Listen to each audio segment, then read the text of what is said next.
Hello, I'm Ryan F9 and here's some competent kit without the cow.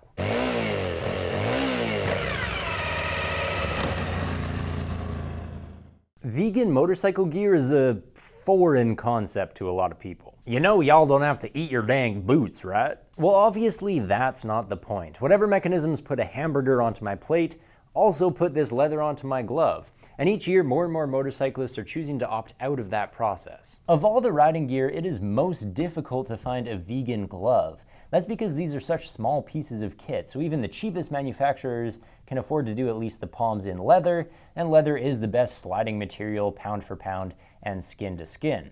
So when manufacturers do make a leather-free glove, it's normally because they're trying to be extremely cheap, extremely well ventilated, or extremely lightweight. Problem: the uber cheap gloves don't protect for shit, so say goodbye to the $30 Scorpion scrub. And then, my ultra ventilated gloves, which also happen to be the otherwise brilliant 5-stunt Evo, they turned out to include trace amounts of genuine leather mixed in with the synthetic stuff, for no apparent reason other than that life is supposed to be hard for vegans.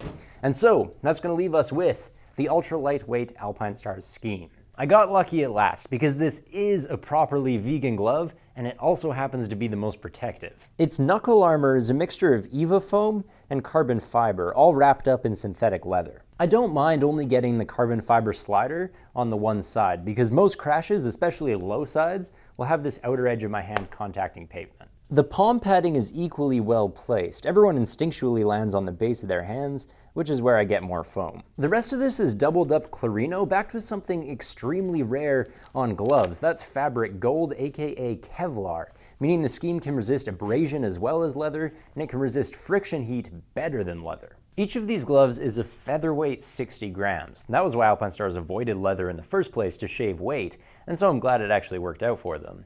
With lots of mesh on the top hand and perforations in the Clarino palm, this glove is definitely biased towards warm weather. I wish I could recommend a more versatile vegan glove, but alas, the Scheme is the best I know of. Next we have vegan boots, which would also be a tricky find if it weren't for Sidi. See, most manufacturers have been hung up on leather ever since horsepower came on 4 legs, but Sidi jumped on the Lorica train early. It's a type of synthetic leather made from weaving strands 1,000 times thinner than silk. What results is a material that kind of feels like plasticky cowhide, only a lot more uniform. It's also lighter, more water resistant, and stronger than leather. Sidi split with brand name Lorica a few years ago, so these are actually made from an in-house doppelganger called Techno Micro. Same benefits as Lorica, and Sidi claims that it's also more breathable and softer than cowhide as well. Bullshit. Synthetic leathers have their benefits, but Sidi is promising too much there. No way is Techno Micro more breathable and comfortable than cowhide. In fact, I find it noticeably stuffier and slower to break in. But your main priority should be the strength claims anyway, and those are legitimate. On a long slide, Techno Micro does have more abrasion resistance than leather. It also lasts longer, and it also doesn't last longer.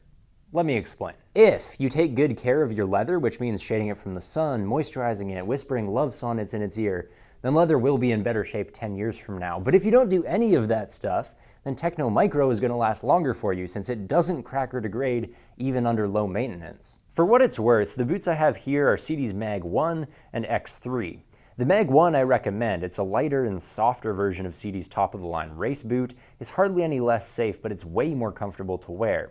The X3, on the other hand, failed at pulling off the same trick. It is a softer version of their top-of-the-line MX boot, the Crossfire, except it's much less safe and therefore not worth the dollars saved. Also, be careful when buying Sidi boots, because not all of them are leather-free. The more casual touring boots and riding shoes, they tend to use leather or a mix of leather and Lorica, which obviously ain't kosher. Next we have jackets, where there are loads of vegan options. Since anything budget, anything touring, anything adventure, anything weatherproof, it all tends to be textile. But much of it doesn't slide that well. So if you want leather safety without leather cruelty, go for one of these 3 materials. First, welded ceramics. Basically, they're tiny ceramic plates fused onto the textile surface. Kind of like your grandma's pottery, except for this stuff is happy to grind along at 300 kilometers an hour without burning a hole in your ass. You'll typically find welded ceramics on high-end adventure touring stuff, like this Alpinestars Durban, which happens to be my new favorite ADV jacket. it's very customizable. This rear cargo pouch comes off, the sleeves come off, and the whole jacket comes off, leaving just the fleece-lined Gore-Tex liner. A-Stars says the Durban was built to take on the world, but we all know it was really built to take on the Climb Badlands, which is the current King of the Hill adventure jacket.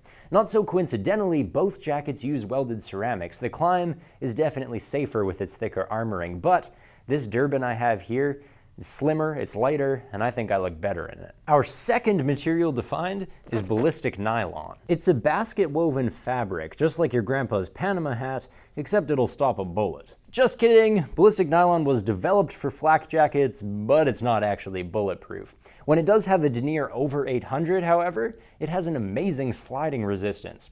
I picked this Icon Wireform jacket to show off ballistic nylon because rather uncommonly, its whole chassis is made from the stuff. The Wireform also has Icon's usual suit of D30 armor, spine, shoulders, and back, plus a liberal use of neoprene on the cuffs and satin in the liner. That results in a very comfortable and a very warm jacket, perfect for riding April all the way through October, and for killing off the old Icon Contra, which did the exact same job as this new Wireform, but not as well. And finally, you should watch for plastic sliders. Normally called TPU, these specific ones are named DFS because Italians are wacky.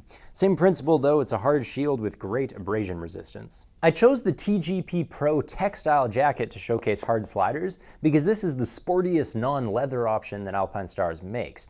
It also got CE Level 2 shoulder and elbow protectors since the last version, and that's a huge safety benefit. But the spine armor is a shitty foamy. As is always the case with Alpinestars, you'll have to upgrade it. You're looking at A-Star's Race Fit here, which doesn't leave much breathing room, and that might explain why the inner thermal liner sucks. It's terribly thin, not terribly warm, and I can't help but think that a waterproof liner would have been more useful. Now, can I find a vegan jacket that captures the style of classic leather? Yes and no. This is the Icon 1000 Oildale, which is a lot like that Icon Wireform we saw earlier with its full suite of D30 armor and a satin thermal liner, except for the exterior of this jacket is made from resin-coated canvas. The dull fabric grounds the glossy resin with a certain earthiness, and the material has unique characteristics resulting in a patina that varies from one jacket to the next. In other words, it looks like leather. But the moto world is lagging behind your average Trader Joe's when it comes to labeling vegan stuff, because even though Icon makes no mention of leather, I'm pretty sure that these zipper pulls and these button flaps are made from cowhide. It makes up maybe 2% of the whole jacket. I mean, maybe you could be 2% cruel for the sake of fashion. Okay, probably not. And finally, vegan pants use the same materials as vegan jackets with one exception. Kevlar. The stuff is soft and flexible like denim, which is why you'll often find it in riding jeans. The Scorpion Covert is the cheapest and most comfortable way to get a full lining of Kevlar from waist to knee. And that's going to absorb abrasion of a motorcycle crash well, but it's also going to absorb the heat of a motorcycle crash. That's why those new miracle denims like the Dyneema stuff from Saint are a bad idea. They might be able to resist abrasion just like leather, but without a Kevlar lining, the friction heat can literally fuse the denim to your skin. So get a good old Kevlar lining. It's chunky, it's scratchy, it's stuffy on a hot day, but it's worth every minute of it. Full disclosure, I don't know whether this little badge is genuine or synthetic leather. Sorry. And that's it for my favorite vegan gear. Thanks for watching.